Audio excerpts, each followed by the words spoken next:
19 अध्याय उसकी 17 आयत पढ़ेंगे। और ऐसा हुआ कि जब उन्होंने उनको बाहर निकाला तब उसने कहा, अपना प्राण लेकर भाग जा, पीछे की ओर न ताकना और तराई भर में न ठहरना, उस पहाड़ पर भाग जाना, नहीं तो तू भस्म हो जाएगा। अब यहाँ पर पढ़ते हैं, परमेश्वर ने सदूम और अमोरा को नाश करना था और परमेश्वर ने एक इंस्ट्रक्शन दी कि भाई यहाँ से भाग जाओ, इसको मैं आग से खत्म कर दूंगा, यहाँ से भाग जाओ। और एक इंस्ट्रक्शन दी कि जब आप जा रहे हो ना तो मुड़ के मत देखना, अगर तुम मुड़ के देखोगे तो तुम्हारा नुकसान होगा। अब पत्नी ज्यादा ओवर स्मार्ट थी, फिर तोड़ दी इंस्ट्रक्शन उसने। अब क्या किया, मुड़ के देखा। बाइबल में पढ़ते हैं 19 अध्याय 26 में, लूत की पत्नी ने उसके पीछे थी, दृष्टि फेर के पीछे की ओर देखा और वह नमक का खंबा बन गई। अब देखो कौन थी वो, कौन थी वो व्यक्ति की पत्नी जिसे परमेश्वर बचा रहा है। सदोम और अमोरा में तबाही आ रही है और एक ही व्यक्ति है जो बचाया जा रहा है और उसकी पत्नी है वो, और उसे तो नाश नहीं होना चाहिए, लेकिन उसने क्या किया, वो निर्देश तोड़ दिया परमेश्वर का। परमेश्वर ने कहा था पलट के मत देखना, अब पलट के देखा, क्या हुआ, नमक का खंबा बन गई। यूट्यूब पे सर्च कर लेना, आज भी खंबा खड़ा मिल जाएगा, वहां पे आपको जगह है बकायदा, आज भी वहां पर नमक का खंबा खड़ा है, उस जगह पर सर्च कर लेना यूट्यूब पर, सब कुछ मिल जाएगा। तो परमेश्वर ने नमक का खंबा बना दिया उसे, क्यों, वचन को तोड़ दिया, परमेश्वर की आज्ञा को नहीं माना। एक और व्यक्ति के बारे में पढ़ते हैं, दूसरा शमूएल 6 अध्याय उसकी 6 और 7 आए। जब नाकोन के खलिहान तक आए तब उज्जा ने अपना हाथ परमेश्वर के संदूक की ओर बढ़ाकर उसे थाम लिया, क्योंकि बैलों ने ठोकर खाई। तब यहोवा का कोप उज्जा पर भड़क उठा और परमेश्वर ने उसके दोष के कारण उसको वहां ऐसा मारा कि वह वहां परमेश्वर के संदूक के पास ही मर गया। अब ये बात देखो, संदूक लेके जा रहे हैं परमेश्वर का, आपको बुरा काम तो नहीं कर रहे, बैलगाड़ियों पर संदूक लादा उन्होंने, संदूक लेके जा रहे हैं। अब जैसे ही एक खड्डा आया, संदूक को झटका लगा। अब उज्जा ने सोचा यार झटका लगा तो इसको हाथ से बचा लेते हैं, और उसने तो अच्छा काम किया था, उसने हाथ से उसको बचाया। लेकिन बाइबल कहती परमेश्वर क्रोधित हुआ, उसने फिर भी उज्जा को मार दिया। अब क्यों मारा उसको, बता सकते हैं? क्योंकि इंस्ट्रक्शन क्या थी, इंस्ट्रक्शन क्या थी, संदूक को कैसे ले जाना था। संदूक को क्या कहा था परमेश्वर ने, कांधे पर रखकर 4 बंदे लेकर जाएंगे कांधे पर, लेकिन सियाने हो गए, अब बोलते नहीं कांधे पर नहीं लेके जाएंगे, बैलगाड़ी पर लेके जाएंगे। अब बैलगाड़ी पर लेकर गए, वचन टूट गया परमेश्वर का, इंस्ट्रक्शन टूट गई, निर्देश टूट गया। अब जैसे निर्देश टूटा, उज्जा अब ज्यादा सियाना बन गया, ये संदूक गिर रहा है, इसको हाथ से पकड़ो। और बाइबल कहती है संदूक में अद्भुत शक्तियां थी, संदूक में उसे हाथ लगाने की जरूरत नहीं थी। अगर वो संदूक मान लो वो अगर गिरने भी लगता ना तो दूत उसे संभाल लेते और वो हवा में रह जाता, लेकिन उसने परमेश्वर के वचन की परवाह किए बिना उसको संभालना चाहा। परमेश्वर क्रोधित हुआ, मेरा वचन टूटा है यहाँ पर, मेरा निर्देश टूटा है यहाँ पर, और वहीं पर मर गया वो। आज आपकी लाइफ में कई चीजें मर चुकी हैं क्योंकि आपने निर्देश फॉलो नहीं किया। लोगों को आज ये नहीं पता है दशमांश देना कहाँ है, वो अदर मिनिस्ट्री में दशमांश दे रहे हैं, आप लोकल चर्च को छोड़कर किसी और मिनिस्ट्री में अपना दशमांश दे रहे हो, बाइबल का वचन टूट रहा है वहां पर। और कई चीजें मर चुकी हैं आपकी लाइफ में, आपके पति पत्नी के बीच में अंडरस्टैंडिंग मर चुकी है, बच्चे आपकी इज्जत नहीं करते, ठीक है, घर में आपकी लड़ाई झगड़ा कलेश है, और आप बोलते हैं यार उस मिनिस्ट्री में भेजने के बावजूद भी उज्जा भी तो सही काम कर रहा था। उज्जा कौन सा माड़ा काम कर रहा था, वो तो परमेश्वर के संदूक को संभाल रहा था, वो तो परमेश्वर का काम कर रहा था, परमेश्वर के संदूक को लेके जा रहे थे, तो माड़ा काम थोड़ी कर रहा था, लेकिन इंस्ट्रक्शन टूटी वहां। जब आप लोकल चर्च को छोड़कर किसी और चर्च में भेजते हो अपना दशमांश, तो इंस्ट्रक्शन टूटती है। जो लोग चर्च में दशमांश नहीं बीज रहे, मुझे परमेश्वर का आत्मा कह रहा है इसलिए मैं कह रहा हूँ, याद रखना फाइनेंशियल ब्लेसिंग कभी नहीं आएगी आपकी लाइफ में, ऐसे बैठे रहोगे हमेशा के लिए जब तक आप इंस्ट्रक्शन पूरी नहीं करते। तो अच्छा नेहमिया ने क्या किया, जब शहर पर टूटी हुई थी तो उसने जाकर क्या कहा, वहां के लोगों को कहा कि तुम अपना दशमांश नहीं ला रहे भाई, भवन में अपना दशमांश दो, परमेश्वर का भवन की क्या हालत है उसको सही किया जाए। तो प्लस आपको उस चर्च में बीजना चाहिए जहां पर आपके बीज को परमेश्वर के कामों के लिए इस्तेमाल किया जा रहा है। अब ऐसे भी नहीं है भी आप अंधाधुंध बीजे जा रहे हैं। अब मैंने आपको सिखा दिया लोकल चर्च में बीजना है, अब आप ऐसी चर्च में चले गए जहां पर आपने पास्टर को बीजा, अब पास्टर को बीजा, अब पास्टर जी हिमाचल में फोटो में खिंचा रहे हैं कि मैं तो लेके दसमांध आ गए जी हिमाचल की वादियां घूम रहे हैं, तो ये आपने ऐसे नहीं बीजी, ठीक है जी। और पास्टर ने क्या किया, 5,000 की शर्ट खरीद ली और 5,000 की शर्ट पहन के खड़ा है आपके सामने और गवाही दे रहा, हालेलुया मेरे को पहले कपड़े नहीं देते सी, 300-400 दी शर्टा पाਉਂਦੇ ਸੀ, प्रभु ने ਮੈਨੂੰ आशीष दी है, आज मैं 5,000 की शर्ट खरीदी है, तो लोग मूर्ख तालियां मारेंगे, आहा 5,000 की शर्ट ਤੁਸੀਂ ਪਾਈ। पैसा किदा सी, ਤੁਹਾਡਾ पैसा सी, ਤੁਹਾਡੇ पैसे ਤੋਂ ਉਹਨੇ 5,000 ਦੀ ਸ਼ਰਟ ਖਰੀਦ ਲਈ, ਕਿੱਡਾ ਤੀਰ ਮਾਰਤਾ ਉਹਨੇ, ਤੇ ਤੁਸੀਂ ਮੂਰਖ ਹੋ ਜਿਹੜੇ ਤਾਲੀਆਂ ਮਾਰ ਰਹੇ। ਤਾਂ ਪੈਸਾ ਉੱਥੇ ਬੀਜੋ ਜਿੱਥੇ परमेश्वर ਦੇ ਕੰਮ ਹੋਣ। बाइबल कहती है सारे दशमांश कहाँ पर लेके आओ, मेरे भवन में लेके आओ, जहाँ पर क्या हो, भोजन हो, जहाँ पर मेरे काम हो, वहाँ जहाँ पर लंगर हो, जहाँ पर भोजन हो, जहाँ पर अच्छा अपना पैसा लगता नजर आता कि मेरे को आया, मैं लाता। मेरे बच्चे ने स्कूल से जाके पूछा जी किलकारी स्कूल दे विच फीस पेंडिंग है, मैसेज आउंदे कि फीस भरो, फीस भरो। फीस दा तुहाडे पैसे तो फीस तक नहीं भरी, ਜਿਹੜਾ ਤੁਸੀਂ ਪੈਸਾ ਦਿੱਤਾ ਉਹ ਪ੍ਰਭੂ ਦੇ ਕੰਮਾਂ 'ਚ ਲੱਗੇਗਾ, ਉਹ ਮੇਰਾ ਪਰਸਨਲ ਮੈਟਰ ਹੈ, ਉੱਥੇ ਮੈਂ ਪੈਸੇ ਕਿਉਂ ਖਰਾਬ ਕਰਾਂ ਤੁਹਾਡੇ। ਠੀਕ ਹੈ, ਤਾਂ ਸੋਚ ਦਾ ਫਰਕ ਹੈ। ਕਿਹੜੀ ਕਲੀਸਿਆ 'ਚ ਬੀਜਣਾ ਚਾਹੀਦਾ, ਜਿੱਥੇ ਕਿ ਪਰਮੇਸ਼ਰ ਦੇ ਕੰਮ ਹੋਣ, ਜਿੱਥੇ ਤੁਹਾਨੂੰ ਕੰਮ ਨਜ਼ਰ ਆਉਣ, ਜਿੱਥੇ ਪੈਸਾ ਲੱਗ ਰਿਹਾ ਤੁਹਾਡਾ, ਉੱਥੇ ਫਲ ਆਏਗਾ। ਜਿੱਥੇ ਤੁਸੀਂ ਪਾਸਟਰ ਨੂੰ ਬੀਜਿਆ, ਪਾਸਟਰ ਜਾ ਕੇ ਉੱਥੇ ਟੂਰ ਲਾਇਆ, ਉਹਨੇ ਕੱਪੜੇ ਖਰੀਦ ਲਏ, ਉਹਨੇ 3-3 ਗੱਡੀਆਂ ਖਰੀਦ ਲਈਆਂ, ਉਹ ਗੱਡੀਆਂ ਖੜੀਆਂ ਤੇ ਉਹ ਗਵਾਹੀ ਦੇ ਰਿਹਾ ਵੀ ਇੱਕ ਮੇਰੇ ਕੋਲ ਜਿਪਸੀ ਹੈ, ਇੱਕ ਮੇਰੇ ਕੋਲ ਫਲਾਣੀ ਗੱਡੀ, ਇੱਕ ਮੇਰੇ ਕੋਲ ਫਲਾਣੀ ਹੈ। ਉਹ ਕੀ ਹੈ पैसा कि ਤੁਹਾਡਾ पैसा, ਉਹਨੇ ਗੱਡੀਆਂ ਲੈ ਲਈਆਂ, ਕਿੱਡਾ ਵੀ ਤੀਰ ਮਾਰਤਾ। ਗੱਡੀਆਂ ਨਾਲ ਕੋਈ ਲੋਕ ਬਚ ਜਾਣਗੇ, 5,000 ਦੀ ਸ਼ਰਟ ਪਾਉਣ ਨਾਲ ਲੋਕ बच जाएंगे। तो सोचो आप कहाँ बीज रहे हैं। हम तो रियल मिनिस्ट्री में क्यों बीजते हैं, क्योंकि हमें पता है हमारा पैसा कहाँ यूज होगा, हमारा पैसा परमेश्वर के कामों पर यूज होगा। तो जहाँ पर परमेश्वर के काम होते हैं, अगर आप वहाँ पर बीज रहे हैं, आप ऑलरेडी ब्लेस हैं। मैं आपको सच बता रहा हूँ, आप ऑलरेडी ब्लेस हैं और आपकी ब्लेसिंग को रोक नहीं सकता। ऐसा नहीं करूँगा। एक और वचन देखेंगे। अच्छा कितने लोग चाहते हैं आशीष आए मेरी लाइफ में, कई बैठे हैं कहते आप साफ तो नहीं, ठीक है। तो हर बंदा चाहता है मेरे जीवन पे आशीष आए। अब आशीष कैसे आएगी, आपको एक सीक्रेट बताने जा रहा हूं। बाइबल का वचन पढ़ेंगे, उत्पत्ति 27 अध्याय उसकी 3 आयत पढ़ेंगे। अब यहाँ पर क्या हुआ, याकूब बूढ़ा हो गया और उसने आशीष देनी थी, ठीक है। और उसने आशीष देने से पहले क्या किया, एक इंस्ट्रक्शन दी, फिर से एक निर्देश की दिया। अब वो भूखा नहीं था, याकूब भूखा था, पेटू था, कोई लिखा बाइबल में। अब उसने इंस्ट्रक्शन दी कि मुझे एक जानवर को शिकार करो, उसका मीट बनाओ, और जब मैं मीट खाऊंगा मुझे आनंद आएगा और मैं तुम्हें आशीष दूंगा। उसे फिर बीजने के लिए कहा, बीजने के लिए कहा उसको कि जब तू बीजेगा मेरी लाइफ में, तब मैं ब्लेसिंग तेरे ऊपर रिलीज करूंगा। अगर आप एक चर्च में बीज रहे हैं, जब जब चर्च को जरूरत पड़ी आप उसकी जरूरत में खड़े थे, आपने बीजा था, आपकी आशीष को मैं सच बता रहा हूं कोई नहीं रोक सकता। और मैं फिर से बोल रहा हूं, मैं मुझे पवित्र आत्मा बार बार कह रहा है बोलने के लिए, जिन लोगों ने इस चर्च में बीजा है सच्चे दिल से, आप देखना उनकी ब्लेसिंग आपसे अलग होगी। आप रोक नहीं सकते, रोक नहीं सकते।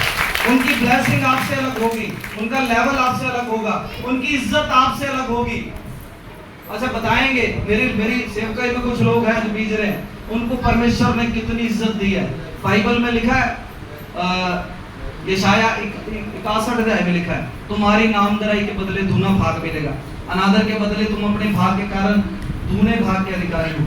अच्छा जिन्होंने सच्चे दिल से बोया दुगना आदर मिला उनको, वो आपको बोल के बताएंगे। यहाँ पे सिस्टर बैठी है, यहाँ पर सिस्टर गुरिंदर बैठी है, दुगना आदर मिला इनको, और दुगना आदर लोगों ने इनका करना स्टार्ट किया, दुगने आदर के योग्य बन गए। इनको कोई पूछता नहीं था, आज लोग इनकी रिस्पेक्ट करते हैं। क्यों? क्योंकि परमेश्वर ने आदर बोया इनकी लाइफ में, क्योंकि इन्होंने परमेश्वर के कामों के लिए आगे बढ़कर आए।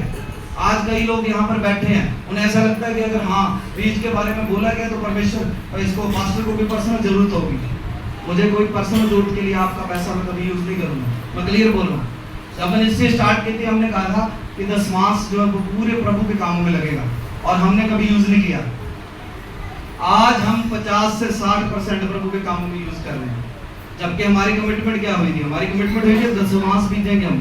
आज हम अपनी ऑफरिंग में से भी परमेश्वर के कामों को कर रहे हैं। आज हम चैरिटी कर रहे हैं। जिन घरों में हम गए हैं, पूछो उनसे जाकर, क्या उनकी जरूरतें हमसे जितना हुआ उनकी जरूरतें पूरी नहीं करके आए? पूछो लोगों से, क्या हम उनके घर पे नहीं गए? क्या उनको ब्लेस नहीं करके आए? और जो परमेश्वर ने हमें कहा हमने नहीं किया, हम परमेश्वर के लिए खड़े हैं, अड़े हैं और खड़े रहेंगे यीशु मसीह के नाम में।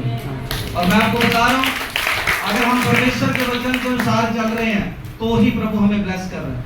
अब यहाँ पर हम देखेंगे 2 बेटे थे, ठीक है, और उसने कहा कि अगर आशीष लेनी है, सॉरी इजहाक बूढ़ा हो गया, और उसने जब कहा कि अगर आशीष लेनी है तो 27 की 3 पढ़ेंगे, सो अब तू अपना तरकश और धनुष आदि हथियार लेकर मैदान में जा और मेरे लिए हिरण का अहेर कर ले आ। अच्छा, हिरण ही क्यों मांगा उसने, बताएगा? हिरण ही क्यों मांगा? कहता था मुर्गा लाया भी मेरे वास्ते, बकरा लाया, हिरण ही क्यों मांगा है? और हिरण पकड़ना आसान नहीं है, पकड़ के देखना करो। बीजना कभी भी आसान नहीं होगा, याद रखना। जब परमेश्वर बीजने के लिए कहेगा आसान नहीं होगा, फिर कहेगा नहीं, हाय गए पैसे, हाय हाय, मन नहीं करेगा बीजने के लिए। जब जेब में हाथ डालोगे, सबसे जो छोटा नोट होगा, बटुआ चेक करोगे, एक 50 का नोट है, 100 का, 500 का, 10 का भी है, 10 साल बाद में क्या पता लगना, चिट्टा लिफाफा देता है। आप ऐसे अगर सोच रहे हो कभी आशीष नहीं पाओगे। अपना बेस्ट दो प्रभु के भवन में जब आप जा रहे हो। उसने हिरण मारने को क्यों कहा? क्योंकि वो बेस्ट चाहता था उसे। हिरण मारने में कितना टाइम लगा होगा उसको, हिरण कैसे कैसे छाले में लगता है, हाथ ही नहीं आता होगा, वो जैसे भागता होगा और भाग जाता होगा। अब हिरण मारना आसान तो नहीं है, हिरण मारने के लिए इसको कह दिया। अब क्या हुआ, याकूब आ गया उसका फेस बनाकर। अब उसने याकूब से पहला ही सवाल ये पूछा, कहता तू इतनी जल्दी क्यों आ गया भाई? क्योंकि उसने काम बड़ा उसको दिया था, उसने कहा था हिरण मारना। अब वो हैरान हो गया भी हिरण इतनी जल्दी कैसे मर गया, अभी ये कहां से ले आया अभी मेरे लिए। अब उसकी माता ने क्या कहा, उसके स्वाद अनुसार बना दिया उसको। अब वो बेचारा देख तो सकता नहीं था इसहाक। अब उसने बोला कि हाँ मैं ही हूँ तेरा बेटा, अब इसको खा और मुझे आशीष दे। अब जैसे ही उसने खाया, उसने कहा हाँ मजा आ गया, और उसने सारी आशीषें उस पर उड़ेल दी यीशु मसीह के नाम में। हालेलुया। बाइबल में पढ़ो, याकूब हमेशा अपने भाई से आगे रहा। अगर आप तंग होकर बीज रहे हैं मिनिस्ट्री में, आपकी आशीषें दूसरों से अलग हो चुकी है। मैं कह रहा हूं हो चुकी है, वो होंगी नहीं, वो हो चुकी है, वो हो चुकी है ऑलरेडी। आप हमेशा आगे रहोगे दूसरों से हमेशा आगे रहोगे आप, कोई आपको रोक नहीं सकेगा। आपकी चीजें दूसरों से अलग होंगी, आपका अभिषेक दूसरों से अलग होगा, आपकी गवाहियां दूसरों से अलग होगी। लेकिन क्या है, आपको निर्देश का पालन करना है। अगर आप निर्देश का पालन कर रहे हैं, और आपको एक सीक्रेट बता रहा हूं आज, कई लोगों की गवाहियां बन जाती हैं लेकिन कुछ टाइम बाद गवाही खत्म हो जाती है। क्यों? क्योंकि ये बाइबल का नियम कहता है, बाइबल कहती है। अच्छा, एक वचन पढ़ेगी आपको समझ आ जाएगा।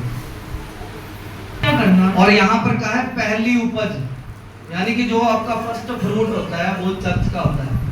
ठीक है, आपका फर्स्ट फ्रूट हमेशा चर्च का होता है। फर्स्ट फ्रूट क्या होता है? मान लो आपको ने कोई नया काम स्टार्ट किया, आपको पहले दिन जो इनकम हुई वो चर्च की है। आप नौकरी लगे, आपकी पहली सैलरी जो आई वो चर्च की है। आप एक जगह पर जॉब कर रहे थे, आपकी 10,000 सैलरी थी, आपकी सैलरी बढ़ गई 15,000 होगी, वो जो 5,000 पहले बढ़ के आई वो 5,000 पहला चर्च का, उसके बाद आप यूज कर सकते हो। ये चर्च का नियम पूरा हो रहा है जो बाइबल में लिखा है कि पहली उपज किसकी है? परमेश्वर की है, यहोवा की है। आप पहली उपज बीज रहे हो, ठीक है, आप टाइथ दे रहे हो, आप अपना बेस्ट दे रहे हो, आप ऑफरिंग दे रहे हो, आप जब चर्च की जरूरत में खड़े हो उसके साथ में, हर चीज में। और अगर आप पूरी ईमानदारी के साथ इन चीजों के अंदर चल रहे हो, मैं आपको बता रहा हूँ आपकी ब्लेसिंग को कोई नहीं रोक पाएगा। नोट कर लेना, आपकी ब्लेसिंग को कोई नहीं रोक पाएगा। आशीष आपकी लाइफ में आएगी ही आएगी, और आप माइक पकड़ के गवाही के लिए खड़े होंगे। ये सच बता रहा हूँ आपको, क्योंकि बाइबल का वचन पूरा होगा। और बाइबल कहती है जैसे ही उसने, और आशीषें क्या दी? आज जो आशीष इसहाक ने याकूब को दी, वो आशीषें मैं आप पर बोलने जा रहा हूँ। सुन लेना, और वो आशीषें आप पर होगी जो मेरी मिनिस्ट्री में बोल रहे हैं, उनसे बात कर रहा हूँ। आशीषों को नोट कर लेना। उत्पत्ति 27 अध्याय उसकी 29 आयत को नोट कर लेना। राज्य के लोग तेरे अधीन होंगे, हालेलुया, और देश देश के लोग तुझे दंडवत करेंगे। तो अपने भाइयों का स्वामी होगा और तेरी माता के पुत्र तुझे दंडवत करेंगे। जो तुझे शाप दे वे आप ही शापित होंगे, जो तुझे आशीर्वाद देंगे वो आशीर्वाद पाएंगे यीशु मसीह के नाम में। और ये सेम चीजें आपके साथ पूरी होंगी। मैं आपको बता रहा हूं, सेम चीजें आपके साथ होंगी। अगर लोग आपको श्राप दे रहे हैं वो ऑलरेडी श्रापित हो चुके हैं यीशु मसीह के नाम में। और जो आपको आशीष दे रहा है वो आशीष पाएगा यीशु मसीह के नाम में। जिन्होंने आपको श्राप दिया कुछ सालों में महीनों में आप देखोगे वो डाउन जाते हुए और आप ऊंचे उठते हुए यीशु मसीह के नाम में। क्योंकि परमेश्वर का वायदा है, आप उसकी इंस्ट्रक्शन फॉलो करोगे, आप उसके वचन को मानोगे, वो अपने वायदों को पूरा करेगा आपकी लाइफ में। हम देखेंगे देश देश के लोग तुझे दंडवत करेंगे। याद रखना, जो लोग आज आपकी बातें कर रहे हैं, आपके बारे में बातें बना रहे हैं, उनको झुका देगा परमेश्वर। घुटनों के बल आएंगे आपके पास। बाइबल कहती है आपको दंडवत करेंगे वो। बाइबल कहती है ये, बाइबल का ये वचन पूरा होगा आपकी लाइफ में। हर जन जो मेरी सेवकाई में बीच रहा है उस वचन को नोट करे, अपनी दीवारों पे लगा लो, फ्रिज पे लगा लो, अपने बटुए में डाल लो लिखकर और इसको पढ़ो और ये आपकी लाइफ में पूरा होगा। आप आकर गवाही दोगे पास्टर जी आपने वचन दिया था, मेरी लाइफ में पूरा हो चुका है। आपकी लाइफ में इस चीज को वचन को प्रभु पूरा करेगा। बाइबल कहती है तेरी माता के पुत्र तुझे दंडवत करेंगे। अब इसका क्या तात्पर्य है? परिवार में दो भाई है, एक आप मसीह में हो, गैर विश्वासी है। आज वो आपसे ज्यादा ब्लेस नजर आता है और आपको लगता है यार वो तो मेरे से ज्यादा आशीषित है। रुको कुछ टाइम, आपकी ब्लेसिंग उसके साथ मैच नहीं करेगी, आपकी चीजें उसके साथ मैच नहीं करेगी। आप देखोगे आप ऊंचे लेवल पे जाने वाले यीशु मसीह के नाम में, और कोई रोक नहीं सकेगा यीशु मसीह के नाम में। परमेश्वर आपको ब्लेस कर रहे हैं आज, मैं सच बता रहा हूँ। और जिन्होंने मेरी सेवकाई में पहले दिन से बीज रहे हैं, क्योंकि जब उन्होंने बीजना स्टार्ट किया उनको पता नहीं था, तो हम पता सी अपना की हिसाब किताब है, वो पता सी कितने चेर चलना, ऐसी बात ठीक है जो कहता पास्टर जी ने करना है। कुछ नहीं पता था इनको, कुछ नहीं पता था किस लेवल तक जाएंगे, क्या होगा, कुछ नहीं पता। मैंने बोला ये करना है, बस ठीक है जी करना है, और करना शुरू किया। और प्रभु ब्लेसिंग पर ब्लेसिंग देता जा रहा है। और अगर आप परमेश्वर के दास के इंस्ट्रक्शन को फॉलो कर रहे हैं, आप इंस्ट्रक्शन मेरी मान रहे हैं। अच्छा, कितने लोग पास्टर बनना चाहते हैं? पास्टर बनना चाहते हैं? हाँ जी, पास्टर बनना चाहता है, मौका है आज, हाथ खड़े कर लो जो पास्टर बनना चाहता है।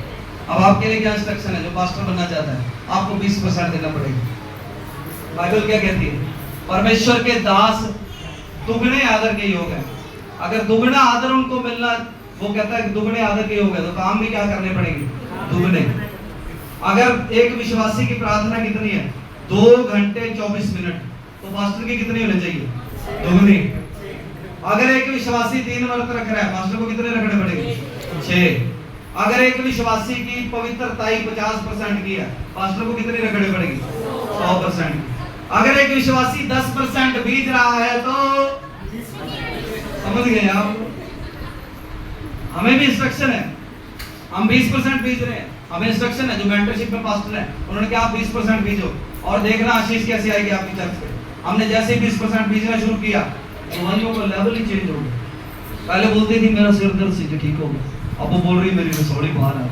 हम हैरान हो रहे हैं, अब क्यों रसोड़ी बाहर आ गई, पथरियां बाहर आ रही हैं, ऑपरेशन कैंसिल हो रहे हैं, वीजे लग रहे हैं। वीजे, तीसरा वीजा है हमारी मिनिस्ट्री का, तीसरा वीजा लगा इसका। एक न्यूजीलैंड चले गया, एक पता नहीं कतर गया शायद, कितने क्या मुंडा पहला जड़ा गया मेरा पहला वीजा लगा, वो किसी कंट्री में गया, नाम नहीं था उसका, तो पहला वो वीजा लगा, दूसरा फिर लगा, तीसरा लग गया, चौथा गोरी चली, चौथा और लग गया। 4 वीजे लग चुके हैं सिर्फ 5-6 महीने, और परमेश्वर अद्भुत ब्लेसिंग मिल रही है। और दवाइयां अद्भुत है लोगों की। वो बोलते हमारे पास कुछ भी नहीं था, कोई पैसे का इंतजाम नहीं था, क्योंकि जब बाहर जाना था तो अकाउंट में पैसे दिखाने पड़ते, बोले हमारे पास पैसे नहीं थे, कोई इंतजाम नहीं था। लेकिन जब आपने प्रार्थना की, आगे फिर लोग खड़े हो गए, कहते वैसे ही करांगे, कोई गल नहीं, उसी पे जोड़ना। परमेश्वर ने हर इंतजाम को किया। अच्छा, मैं एक गवाही आपके साथ शेयर करना चाहता हूँ। इंस्ट्रक्शन की बात कर रहा हूँ, इंस्ट्रक्शन फॉलो करने की। एक पास्टर था, ठीक है, छोटी सी बात बता रहा हूँ आपको। और ये बहुत बड़े पास्टर ने बात बोली है। उसकी चर्च में ना कोई प्रॉब्लम चल रही थी, अब वो बड़े साल से उस चीज के साथ स्ट्रगल कर रहा था, वो प्रॉब्लम जा नहीं रही। अब वो एक परमेश्वर के दास के पास गया, उसने बोला अभी क्या दिक्कत है? अभी मैं सब कुछ कर रहा हूँ, प्रेयर भी कर रहा हूँ, सब कुछ ओके है। उसने एक इंस्ट्रक्शन दी। क्या दी इंस्ट्रक्शन? वो बोलते तेरे जो चर्च का बोर्ड है ना, वो बोर्ड एक बार फिर तैयार कराते, एमए करके तैयार कर। उसने कुछ नहीं किया, सिर्फ वो बोर्ड चेंज कराया। 1000 बंदा था उसकी चर्च में, 10,000 की गैदरिंग होगी एक साल में। सिर्फ एक इंस्ट्रक्शन फॉलो की उसने, सिर्फ एक बात मानी परमेश्वर के दास की। आपको जो बात कही जाती है ना छोटी से छोटी, उसको फॉलो करना सीखो। अगर वो बात कह दी है, मैंने वो कर ली, तो आपके पास सवाल नहीं होना चाहिए कि क्यों करूं, क्या होगा इससे। आपको वो करना है तो मतलब करना है। और अगर आप वो कर रहे हैं बिना सोचे समझे और आप उस स्टेप को ले रहे हैं। अच्छा 3 साल का यहाँ पर लड़का था, उसने सोचा था कि मैं हाथ रखूंगा तो ठीक है। अगर वो सोचने बैठ जाता यार मैं तो बच्चा हूँ, मेरे हाथ रखने से वो कहाँ ठीक हो जाएंगे। अब बच्चे ने सोचा नहीं। बाइबल क्यों कहती है बच्चों के समान बने? बच्चे सोचते ही नहीं, बच्चे ने काम करना है तो करना है। आप उसको पीट लो, कूट लो, जो मर्जी कर लो। अच्छा आप पीट कूट के सो गए बच्चे को, जो बाहर गया साल ला ली तो लत्ता तोड़ देंगे, आपने पीट दिया उसको, अब जाके सो गए आप। अब थोड़ी देर बाद उसे बच्चा फिर बात मानता है आपकी बात? नहीं मानता। बच्चे ने जो करना है सो करना है। तो इसीलिए बाइबल कहते हैं कि बच्चों के समान बन जाओ, आप भी ऐसे बन जाओ। चैलेंज कर दो शैतान को कि जो करना है सो करना है, जा लाला जोर पे करके हटाना। चैलेंज कर दो उसको कि करके छोड़ूंगा, अब तो मैं लग गया, अब करके छोड़ूंगा, अब इस इंसान को छुड़ा के छोड़ूंगा, मेरे पति को बदल के छोड़ूंगा, मेरे हालातों को बदल के छोड़ूंगा, मेरे बिजनेस को चला के छोड़ूंगा, मेरी इन चीजों को बदल के छोड़ूंगा, मेरे टेस्टिमनी लेके छोड़ूंगा, ओ मैं खड़ा होकर छोड़ूंगा। डिसाइड कर लो इसका। और परमेश्वर तो पहले ही तैयार है आपको आशीष देने के लिए। बाइबल कहती है वो तो पहले ही रेडी बैठा है, वो तो पहले ही आपको आशीष देना चाहता है, लेकिन आपको एक डिसीजन लेना पड़ेगा। मेन चीज है इंस्ट्रक्शन को फॉलो करना सीखो। जो इंस्ट्रक्शन दी जाती है परमेश्वर के दास की ओर से, उसको फॉलो करना सीखो। और अगर आप उस इंस्ट्रक्शन को फॉलो कर रहे हो, आपकी ब्लेसिंग को कोई नहीं रोक पाएगा। क्योंकि जो परमेश्वर के दास होते हैं वो परमेश्वर की तरफ से बोलते हैं, वो अपनी बुद्धि से कभी इस्तेमाल नहीं करते। अच्छा कई लोग यहाँ पर बैठे होंगे, रिसेंटली मामला बताता हूँ। तो एक मैसेज किया से मैंने तेन कोई दर्शन आया से, मैसेज किया से, मैं जवाब देता। इसने मेरे को मैसेज किया, मेरे को एक ऐसे करके स्वप्न आया, तो उसका मतलब बताओ। अब जब मेरे को परमेश्वर ने बताया नहीं तो मैं कैसे बता देता उसको। अब मैं इसको खुश करने के लिए ऐसे को बुकरी मार देता, फिर परमेश्वर कहता है वो तेन ब्लस करन जा रहा है, तेन उच्चा उठाउन जा रहा है, ताने तेरे वर्गा कोई नहीं होएगा, ताने मांदी छाड़ा ते माइक पढ़ के गवाही देनी सी। फिर मेरे पास नहीं आ गया। अब मेरे को परमेश्वर ने कुछ बताया ही नहीं तो मैं क्यों बताऊं उसको? अगर वो मेरे साथ बात करेगा तो मैं आपको बताऊंगा, अगर मेरे साथ बात नहीं करेगा तो मैं क्यों ऐसे झूठ क्यों मारूं आपको? मैं जितनी बातें यहाँ पर बोलता हूँ, क्या पवित्र आत्मा मेरे को बोलता है कि बोल दे दलेरी से, और मैं बोल देता हूँ, और वैसा होता भी है यीशु मसीह के नाम में। प्रभु कर देता है वैसा, क्योंकि प्रभु की ओर से वो इंस्ट्रक्शन होती है। मैं फिर कह रहा हूँ, पता नहीं पवित्र आत्मा मेरे पे क्यों जोर डाल रहा है, मैं नहीं जानता क्या हो रहा है। मैं फिर कह रहा हूँ आपको, जो मेरी मिनिस्ट्री में बीच रहे हैं स्टार्टिंग से, तैयारी कर लो बड़ी चीजों के लिए। मैं आपको बता रहा हूँ, बार बार मेरे को पवित्र आत्मा कह रहा है, बार बार आपकी ब्लेसिंग मैच नहीं करेगी दूसरों के साथ। मैं सच बोल रहा हूँ आपको, आप अलग नजर आओगे, आपका स्टैंडर्ड अलग नजर आएगा, लोग दूर से ही पहचान जाएंगे आपको, ये तो वो परमेश्वर का ब्लेस्ड व्यक्ति आ रहा है। बाइबल कहती है जब इसहाक को ऊपर उठाया, सब लोगों को पता लग गया ये परमेश्वर का जन है, इसके ऊपर आशीष है। जब अब्राहम को उठाया गया ऊपर, सब लोग डरते थे उससे, जानते थे भाई इसके ऊपर आशीष है। हमारे स्पिरिचुअल फादर की बात कर लो, सारा पंजाब कौम से है नहीं है, पंगा ले सकता नहीं। क्यों? ब्लेसिंग नजर आती है उनके लाइफ के ऊपर, डेडिकेशन है उनका परमेश्वर के लिए। और अगर आप उस मसीह के साथ जुड़े हैं, हम जुड़े हैं, उस मसीह को सही तरीके से फॉलो कर रहे हैं, हम इंस्ट्रक्शन को फॉलो कर रहे हैं, इंस्ट्रक्शन को मान रहे हैं, आपको ब्लेस होने से कोई नहीं रोक सकता। आप ऑलरेडी ब्लेस हो, जिन्होंने वचन सुन लिया ऑलरेडी ब्लेस हो यीशु मसीह के नाम में।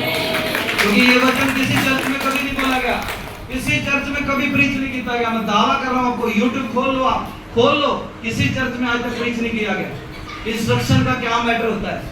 हर चर्च में प्रीच किया जाएगा, आपको आशीष मिलेगी, आप ले हैंड करवा लो, आप प्रेयर करवा लो, आप फास्टिंग कर लो, आप ये कर लो, लेकिन कभी नहीं बोलेगा वो सीक्रेट कहां पर छुपा हुआ है। वो सीक्रेट इंस्ट्रक्शन में है। सारे जिनके बारे में हमने पढ़ा, परमेश्वर के वचन को जानते थे, परमेश्वर के दासों के साथ रहते थे, प्रार्थना करते थे, वचन पढ़ते थे, लेकिन फिर भी वो श्रापित हुए। क्यों? इंस्ट्रक्शन को तोड़ा उन्होंने। कभी भी परमेश्वर के दासों के इंस्ट्रक्शन को ना तोड़ो। जो उन्होंने कह दिया वो करो और आप ब्लेस हो गए यीशु मसीह के नाम में। तो परमेश्वर अपने वचन पे आशीष दे और जोरदार ताली